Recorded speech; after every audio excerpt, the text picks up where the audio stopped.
Estamos de volta. Hoje recebendo Fernanda Gouveia, psicóloga, doutora e mestre em psicologia clínica pela PUC São Paulo. E também Luciana Feld, uma assessora de comunicação, que veio nos contar um pouco da própria história de superação de lutos.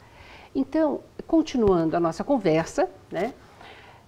Fernanda, há determinadas idades ou condições que sejam mais desfavoráveis para o enfrentamento do luto? A gente precisa pensar que as crianças, para conseguirem se preparar para esse processo, elas precisam conseguir compreender a morte, o que já é uma situação absolutamente complexa. Porque se a gente for parar para pensar, a gente tem ideias, crenças, tem questões espirituais que ajudam a gente a entender, mas é alguma coisa que envolve o desconhecido e muitas vezes a gente não tem resposta, né? Então as crianças perguntam, mãe, o que vai acontecer comigo depois que eu morrer? Né? Então as famílias podem usar as crenças que elas têm, ou o que aconteceu com a vovó, o que aconteceu com fulano, né? Mas não é alguma coisa que a gente tenha uma resposta concreta e que a gente tenha absoluta certeza do que vai acontecer. Enfrentar a morte no dia a dia envolve a gente conseguir lidar com o desconhecido e aceitar que tem uma parte dessa história que a gente não conhece. Então a gente sabe que vai morrer, mas a gente também não pensa nisso todo dia, né? Então, a gente está aqui, estamos nós três aqui, várias pessoas aqui conosco, porque a gente não está imaginando que a gente vai morrer hoje. Se a gente tem um prazo de validade, a gente decide o que a gente vai fazer, a gente faz uma aposta todo dia. Então, a criança vai ter uma dificuldade grande de conseguir lidar com isso de uma forma concreta. Até ele ter lá os seus 8, 10 anos, de ter um pensamento um pouquinho mais concreto, ele ainda acha que as coisas podem ser como no desenho animado, morre, vive, morre, vive, morre, vive. Então, também é muito complicado lidar com isso. Se a gente for pensar no outro oposto, o idoso, ele é um sobrevivente a muitas mortes. Então, o que a gente está conversando com a Luciana hoje? A Luciana está contando uma história de superação, de ter vivido uma série de lutos, alguns deles bem próximos uns dos outros. Os idosos, eles passaram por isso muitas vezes, né? Tanto que a maior parte das pessoas se lembra do impacto da primeira morte que sofreu, né? E o idoso, ele acaba ficando mais acostumado, mais preparado, e ao longo da vida, num ciclo de vida onde as pessoas podem sentir essa missão cumprida, podem estar mais preparados para o processo de morte e para a morte. Ainda que seja uma grande incógnita, né? A vida e a morte, a gente, né, fica no imaginário da gente, né? Agora, enfrentar a primeira morte quando muito jovem, sem dúvida alguma, deve ser um impacto que a gente não está preparado mesmo para lidar. Que você passou por isso, né, Luciana? Minha primeira morte bastante forte na minha vida foi do meu pai, né? Eu tinha 17 anos e meu pai teve câncer, então foi toda uma história de doença mesmo, de tratamento. Foram 3 anos de muito sofrimento, né? Eu cheguei a desejar a morte do meu pai por não aguentar mais vê-lo sofrer. Todo aquele sofrimento, né? Eu acho que era muito pesado. E é muito difícil para uma adolescente, um jovem de 17 anos, desejar a morte do próprio pai, que era seu herói, que era a pessoa. É muito difícil. E logo em seguida, 4 anos depois, eu perdi o meu marido. E os dois muito jovens. Meu pai tinha 43 anos e o meu marido tinha 41. Então, assim, perdi também para uma doença, para o câncer, enfim. E isso é muito difícil, porque aí você vê o jovem falecer, né? Então, assim, primeiro que eles eram muito importantes na minha vida e eram pessoas que eu achei que iam viver muito tempo ao meu lado, né? E, de repente, teve essa quebra brusca. Então, ali foi muito difícil. Eu acho que, assim, por mais que eu tinha muito medo da morte da minha avó, eu acho que foi muito difícil ali também, porque era tudo muito jovem, né? E a doença. Porque tem isso, né? De quem morre.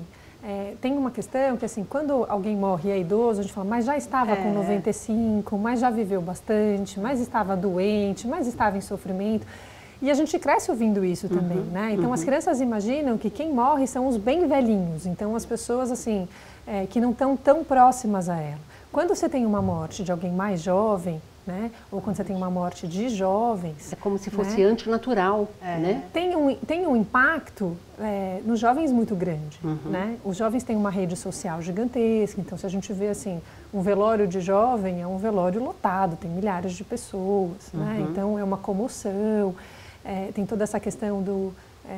tinha toda uma vida pela frente, né? Então o impacto social acaba sendo um pouco maior.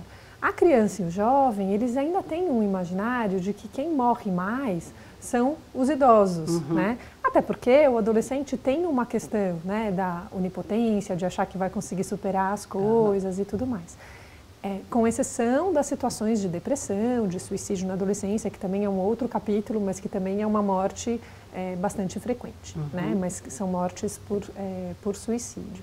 Mas o jovem, de modo geral, tem uma dificuldade para lidar com essa situação. Ele não sabe como é que ele vai reagir a esses processos de perda, né? Outra coisa que eu queria, dica de vocês, é assim, o entorno, né? Para quem fica, né?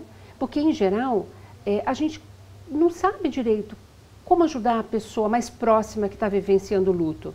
Eu abraço só, eu fico em silêncio, eu faço o quê? Eu queria até contar um episódio, assim, né?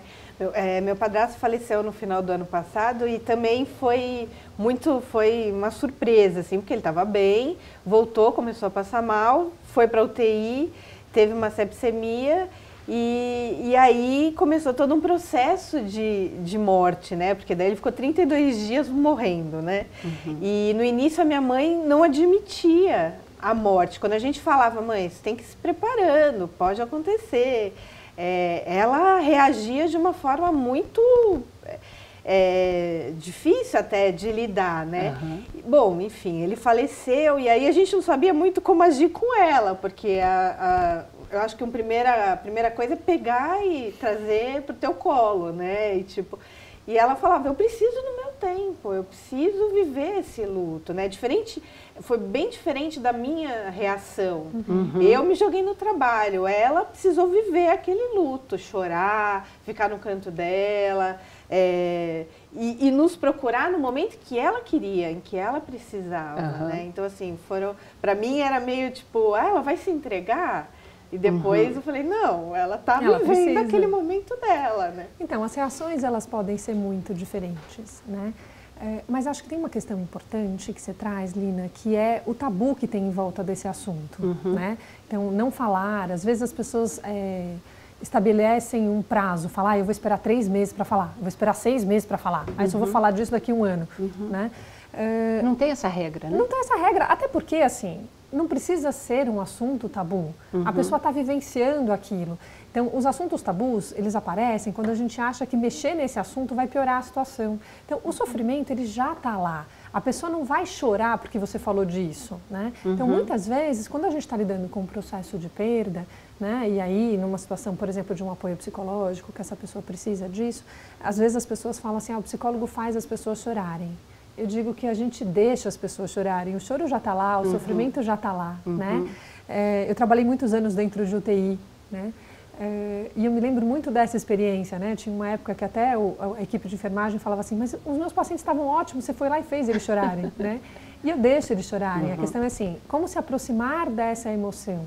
E muitas vezes a gente acha que não pode mexer, que se mexer vai piorar. E muitas vezes as pessoas precisam ter com quem falar sobre esse assunto e elas se sentem muito isoladas porque ninguém quer falar sobre isso. E ela quer falar sobre o morto, ela quer falar sobre as coisas, ela quer falar da saudade, né? E ela muitas vezes não tem esse interlocutor por conta desse tabu. Até porque falar sobre essas questões é muito difícil mesmo, né?